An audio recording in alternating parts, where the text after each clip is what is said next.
భారతీయ భాషల్లో ద్రావిడ భాషలు ఎందుకంత ప్రత్యేకం? రండి ఈ విషయం లోతుగా చూద్దాం.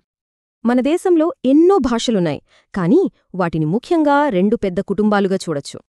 ఉత్తర భారతదేశంలో ఎక్కువగా ఇండో యూరోపియన్ భాషలు మాట్లాడతారు. ఇక దక్షిణానికొస్తే అంతా ద్రావిడ భాషలే. అసలు ఒకే దేశంలో భాషల మధ్య ఇంత తేడా ఎందుకుంది? దీని వెనక వేరే కథే ఉంది. మొట్టమొదటి తేడా వాక్య నిర్మాణంలోనే కనిపిస్తోంది. అసలు సెంటెన్స్ కట్టే పద్ధతే వేరు. చాలా ఇండో యూరోపియన్ భాషలు సబ్జెక్ట్ వర్బ్ ఆబ్జెక్ట్ పద్ధతిలో ఉంటాయి, కానీ ద్రావిడ భాషల్లో వర్బ్ ఎప్పుడూ చివర వస్తుంది. అంటే చూసారుగా, ద్రావిడ వాక్యాల్లో పనిని తెలిపే పదం, అదే క్రియ, ఎప్పుడూ లాస్ట్లోనే ఉంటుంది. ఇక రెండో తేడా సౌండ్స్. ద్రావిడ భాషల శబ్దాలు చాలా ప్రత్యేకంగా ఉంటాయి. ముఖ్యంగా లా, రు లాంటి అక్షరాలను ఎక్కువగా వాడతారు. అందుకే వాటికి ఆ ప్రత్యేకమైన టోన్ వస్తుంది.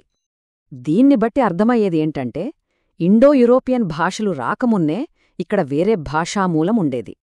మూడో ముఖ్యమైన విషయం, ద్రావిడ భాషలకు చాలా గొప్ప ప్రాచీన సాహిత్య చరిత్ర ఉంది.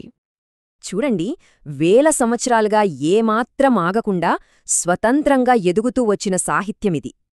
వాటి ప్రాచీన సాహిత్యం వల్లే ఈ 4 భాషలకు అధికారికంగా ప్రాచీన హోదా లభించింది. ఇదేమీ చిన్న భాషా కుటుంబం కాదు, దేశవ్యాప్తంగా దీని ప్రభావం చాలా ఎక్కువ.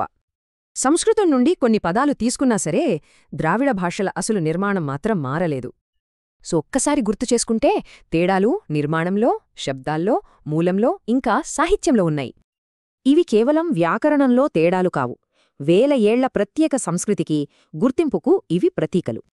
మరి ప్రపంచం ఇంతలా కలిసిపోతున్న ఈ రోజుల్లో ఇంత ప్రాచీన వారసత్వం తన ప్రత్యేకతను ఎలా కాపాడుకుంటుంది?